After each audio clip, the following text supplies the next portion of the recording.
I used to think rain made people feel safer.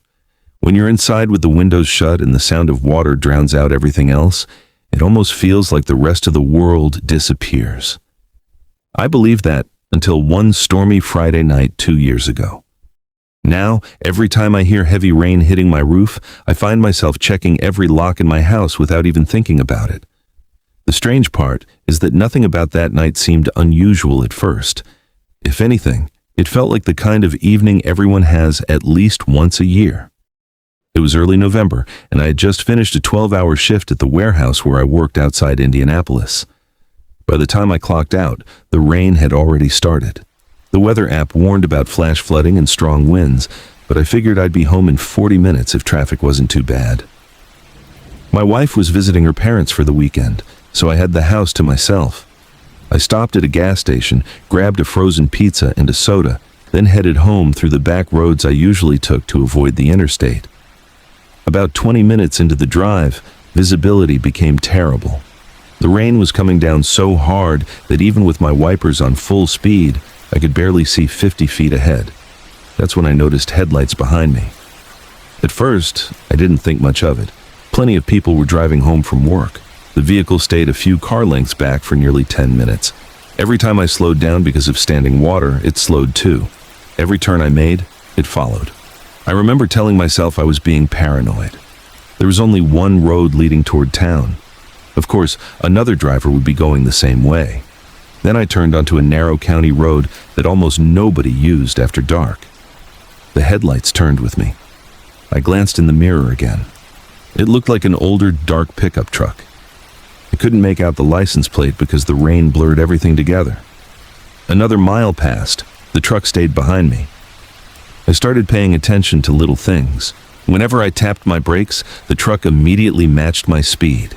It never tried to pass me even when the road opened up. It never backed off either. When I finally reached my neighborhood, I felt relieved. That relief lasted about 5 seconds. The truck turned into the neighborhood too. I told myself maybe the driver lived there. It wasn't impossible. I made another turn. So did the truck. I drove past my own street instead of turning into it. I wanted to see what happened. The truck kept following. At that point, my heart started pounding. Instead of going home, I circled the neighborhood twice. Every turn I made, the truck copied it exactly. I couldn't convince myself it was a coincidence anymore. I pulled into the parking lot of a closed elementary school, thinking maybe the truck would finally drive away. Instead, it stopped at the opposite end of the lot. Neither of us moved. Rain hammered against my windshield so loudly that it sounded like someone dumping buckets of gravel onto my car. I couldn't see the driver. The truck's headlights stayed on. After about 30 seconds, I backed out and left. The truck followed again. Rather than driving home, I called 911 through my car's Bluetooth. The dispatcher answered immediately. I explained everything while trying to sound calmer than I actually felt. She asked for my location and told me to keep driving toward the nearest police station instead of going home. The closest station was about 15 minutes away. I never made it there. Halfway into town, the truck suddenly turned off onto another road without warning. Just like that, it disappeared. I actually laughed from relief. I felt stupid for overreacting. Maybe the driver really had been going the same direction after all. I went home. Looking back, that's the biggest mistake I made. The rain had eased up a little by then. I pulled into my driveway around 9:30. Everything looked normal. I unlocked the front door, tossed my keys on the kitchen counter, started preheating the oven, and changed into sweatpants. About 20 minutes later, while waiting for the pizza, I heard something outside. A metallic clink. It sounded like someone touching the backyard gate. I looked through the kitchen window. Nothing. The motion light wasn't on. I figured the wind had blown something over. Then my dog started growling. He almost never barked, but this growl was different. Low. Continuous. He was staring toward the sliding glass door. I walked over and looked outside again. Still nothing except rain dripping from the fence. I closed the blinds anyway. A few minutes later, my phone buzzed. It was a notification from my driveway camera. Motion detected. I opened the live feed. The screen showed heavy rain and an empty driveway. No person, no vehicle, just static from the weather. I assumed the storm had triggered it. Then another notification appeared. Backyard motion detected. When I switched cameras, the image froze for a second before loading. Someone was standing at the very edge of the yard, too far away for facial details, just a dark silhouette beside the fence. Before I could zoom in, the figure stepped behind my shed. I grabbed the flashlight I kept in the laundry room and called 911 again. The dispatcher told me officers were already on the way. I locked myself in the bedroom while keeping the camera feed open. For nearly 4 minutes, nothing happened. Then, the backyard camera suddenly went black. Not disconnected, just black.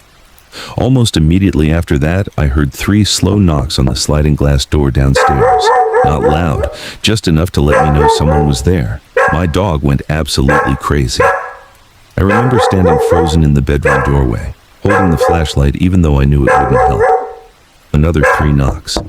Then, silence. The police arrived less than 5 minutes later. They searched the property but found nobody. One officer noticed muddy footprints leading from the backyard fence toward the woods behind my house. They followed them for a while before losing them in the rain. They assumed whoever had been there took off when they saw the patrol cars. That should have been the end of it. It wasn't. The following afternoon, one of the officers called me back. He asked if I'd driven through the old Miller Road construction area the previous night. I said yes. He told me another driver had reported a dark pickup truck parked there for nearly 2 hours with no lights on. Apparently, someone had been watching traffic. He couldn't say whether it was connected to my report, but the description matched. Over the next month, little things started happening. Twice I found muddy footprints near the side gate after heavy rain. Once my mailbox was left hanging open, even though the mail had already been delivered. Another time my driveway camera recorded a vehicle slowly driving past my house just after midnight. It was too dark to identify. No license plate, just headlights. Eventually, everything stopped. At least I thought it had. Almost a year later, I was cleaning out old files on my phone when I decided to download the original security footage instead of streaming it. The downloaded video was much clearer. When I paused the frame where the figure stood near the fence, I noticed something I'd completely missed before. The person wasn't looking toward my house. They were looking directly at the backyard camera, almost like they knew exactly where it was. Even stranger, they were holding something long in one hand. At first, I assumed it was an umbrella. After zooming in, I realized it wasn't. It looked like a pry bar, the same kind firefighters use to force open doors. I brought the footage to the detective handling property crimes. He agreed it looked suspicious, but said there wasn't enough evidence to identify anyone. The case went nowhere. About 6 months after that, another detective contacted me unexpectedly. He asked if I still had the video. Police in another county had arrested a man connected to several home invasions during severe storms. His method was simple. He followed people home late at night, waited until they relaxed inside, then checked doors and windows while the rain covered any noise. Most victims never saw him until he was already inside. The detective never confirmed it was the same man from my footage. Legally, he couldn't, but he did tell me something I haven't forgotten. During questioning, the suspect admitted he preferred rainy nights because people almost never looked outside more than once. Now, whenever storms roll through, I don't just lock my doors. I check the cameras, leave every exterior light on, and make sure someone always knows where I am. Maybe the truck behind me that night really belonged to the man they arrested. Maybe it didn't. Either way, every time heavy rain starts pounding against my windows, I remember those slow knocks on the glass and the dark figure standing perfectly still beyond the fence, waiting for me to believe I was finally safe. Most people assume the scariest part of a storm is the lightning. That's what I used to think. A loud crack of thunder might make you jump, but at least you know what caused it. What happened to me 3 years ago changed that. Now, whenever a storm rolls in after dark, I find myself listening for sounds that don't belong, sounds that can't be explained by wind or rain. At the time, I was 29 years old and working as a maintenance technician for an apartment complex outside Columbus, Ohio. It was late April, and a line of severe thunderstorms had been moving through the area all afternoon. By the time my shift ended, weather alerts were going off on everyone's phones. The local news warned people to stay indoors unless absolutely necessary. Unfortunately, I still had a 40-minute drive home. The rain started the moment I pulled out of the parking lot.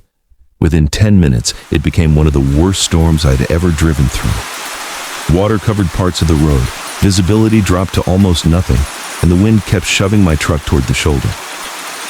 I considered pulling over somewhere, but most businesses along the route had already closed because of the weather. About halfway home, I noticed flashing hazard lights ahead. A small SUV was parked on the side of the road. A woman stood beside it, waving her arms. I slowed down. Looking back, I know most people would tell me that stopping was a bad idea. Maybe they're right. The woman looked to be in her 30s. She was soaked from head to toe and clearly panicked. "My phone's dead," she shouted through my cracked window. "Can you call someone for me?" I handed her my phone. She stepped back toward her SUV while talking to someone. I couldn't hear the conversation over the rain. A few minutes later, she returned and thanked me.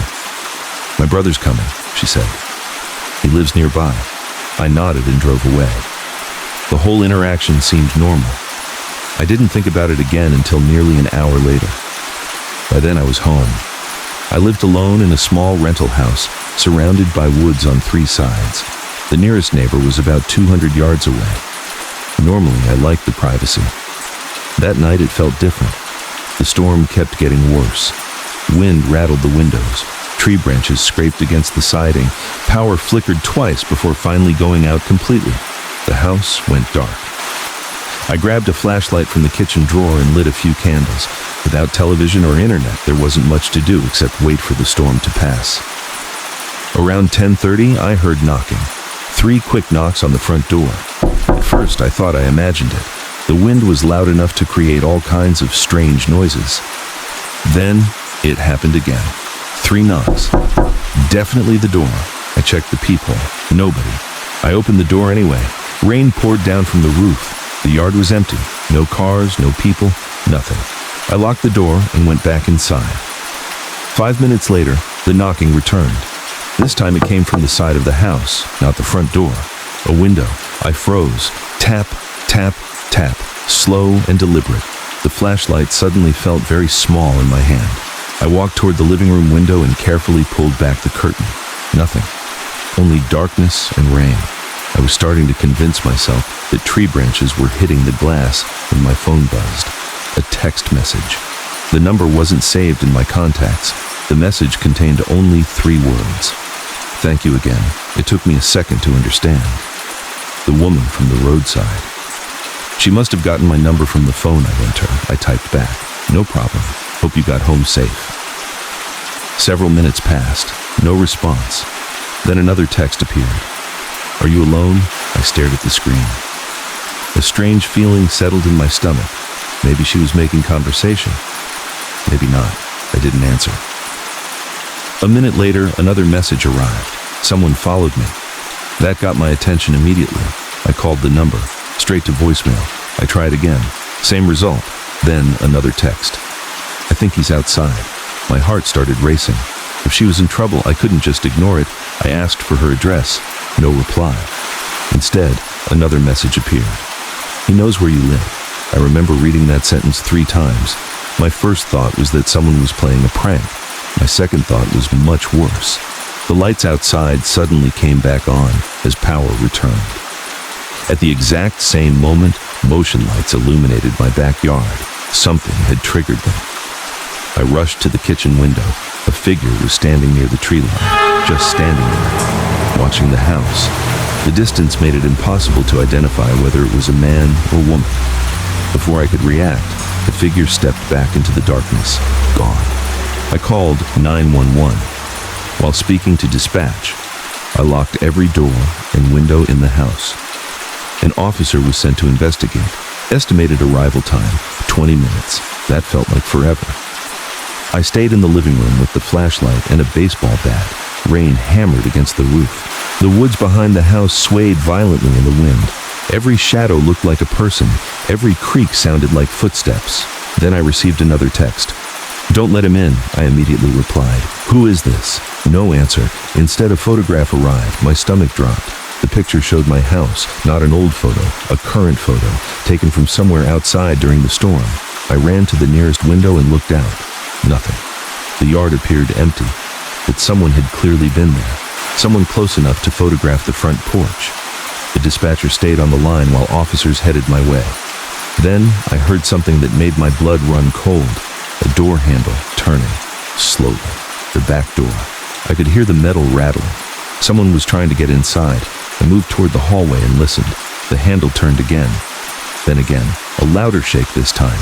The person knew the door was locked. For several seconds, everything went silent. Then came 3 heavy bangs, not knocking, shoulder impacts. The entire doorframe shook. I backed away. Another impact, then another. I honestly thought the door would give out. Suddenly it stopped. Complete silence.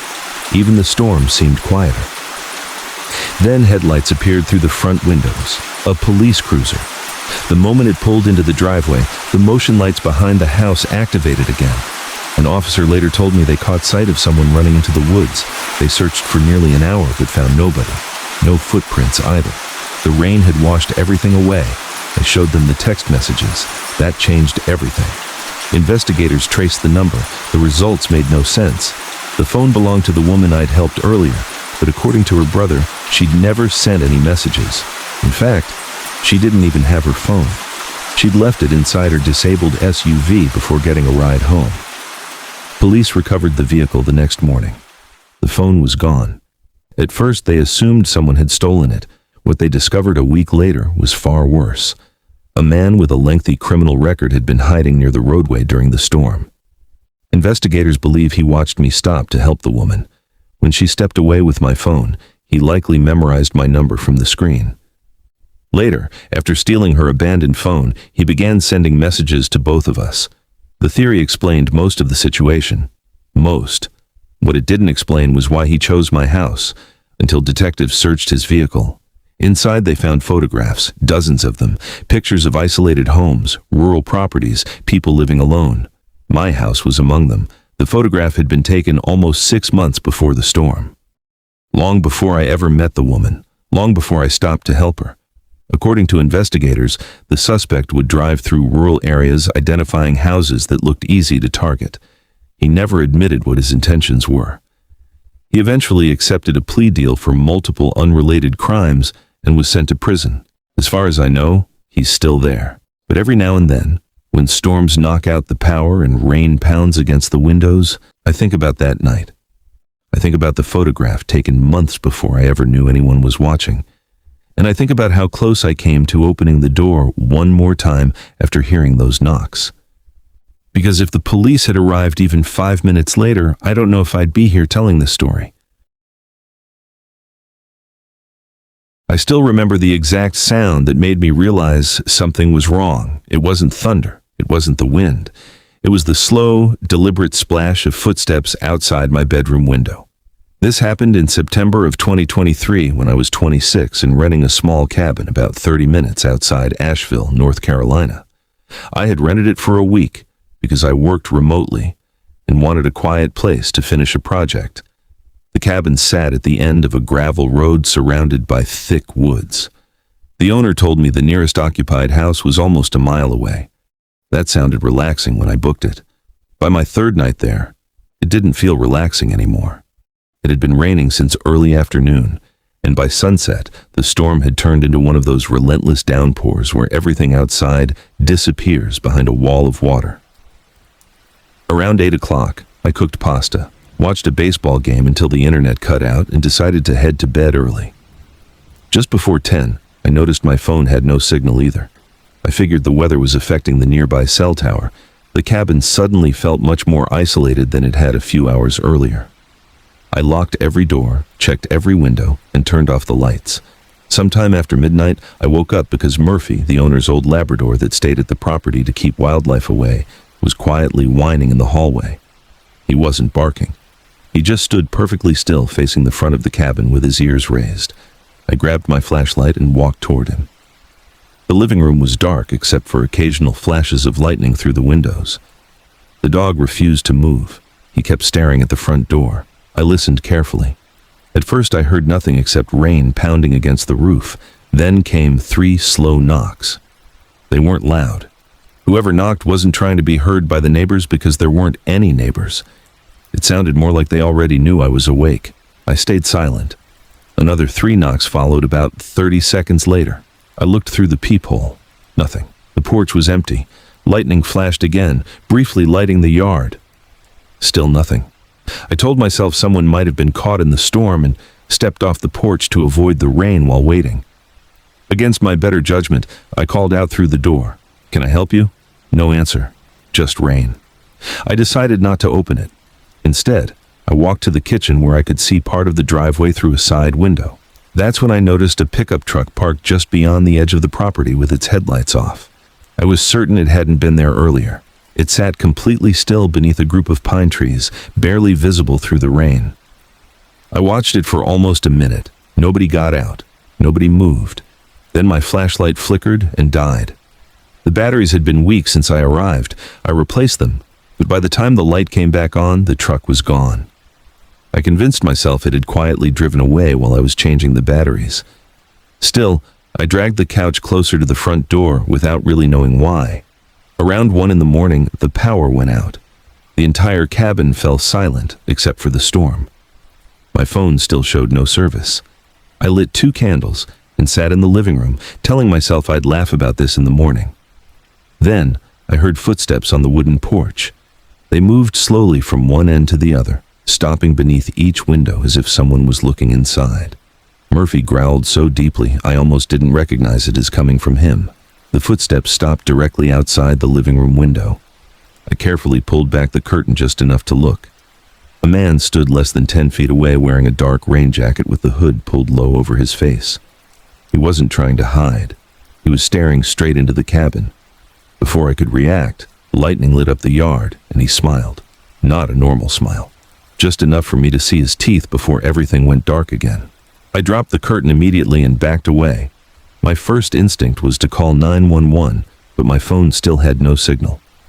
I searched the cabin until I found an old landline mounted beside the refrigerator. Dead. Either the storm had taken it out or it had been disconnected years earlier. The footsteps resumed, circling the cabin. A few seconds later, I heard the sound of someone testing the back door. The handle moved gently once, then twice. Whoever it was wasn't in a hurry. They seemed patient, almost curious. Murphy suddenly barked and charged toward the hallway leading to the bedrooms. I followed just in time to hear another noise, a window sliding open, not breaking, opening. One of the bedroom windows had apparently been left unlocked by a previous guest. I slammed the bedroom door shut, shoved the dresser against it, and listened. The cabin became quiet again. Too quiet. Nearly 5 minutes passed without a sound. I wondered if the man had left. Then I heard water dripping onto the hardwood floor. Not from outside, from inside the hallway. Someone had climbed through the bedroom window and was standing somewhere beyond the blocked door. Slow, wet footsteps crossed the hallway, then stopped directly outside my room. Murphy stood between me and the door, barking non-stop. The doorknob turned once, then stopped. I could hear breathing on the other side, heavy, calm, like the person was simply waiting. Suddenly, bright headlights swept across the bedroom walls. A vehicle had pulled into the driveway. I heard a truck engine followed immediately by a car horn blasting several times. Whoever stood outside the bedroom door ran. I heard boots pounding through the hallway, then the sound of the bedroom window slamming shut.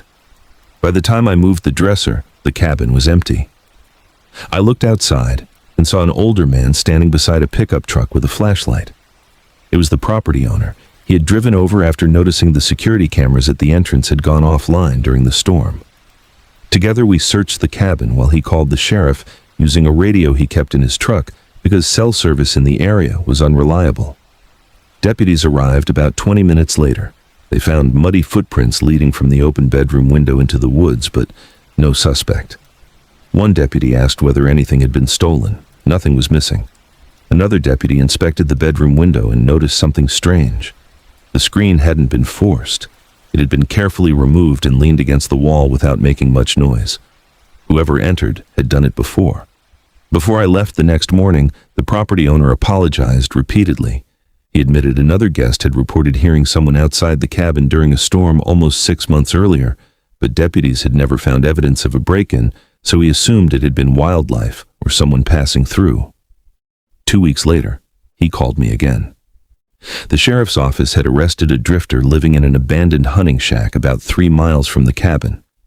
Inside they found binoculars, maps of nearby vacation rentals, canned food, and a notebook filled with dates and descriptions of occupied cabins. According to investigators, he watched rental properties for days before approaching them during heavy storms when the sound of rain covered his movements and poor weather delayed emergency response. The sheriff couldn't prove he was the same man who entered my cabin, but after hearing that, I never needed proof. Every time a storm rolls in now, I remember the image of that man smiling through the rain, standing perfectly still outside the window as if he already knew there was nowhere I could go.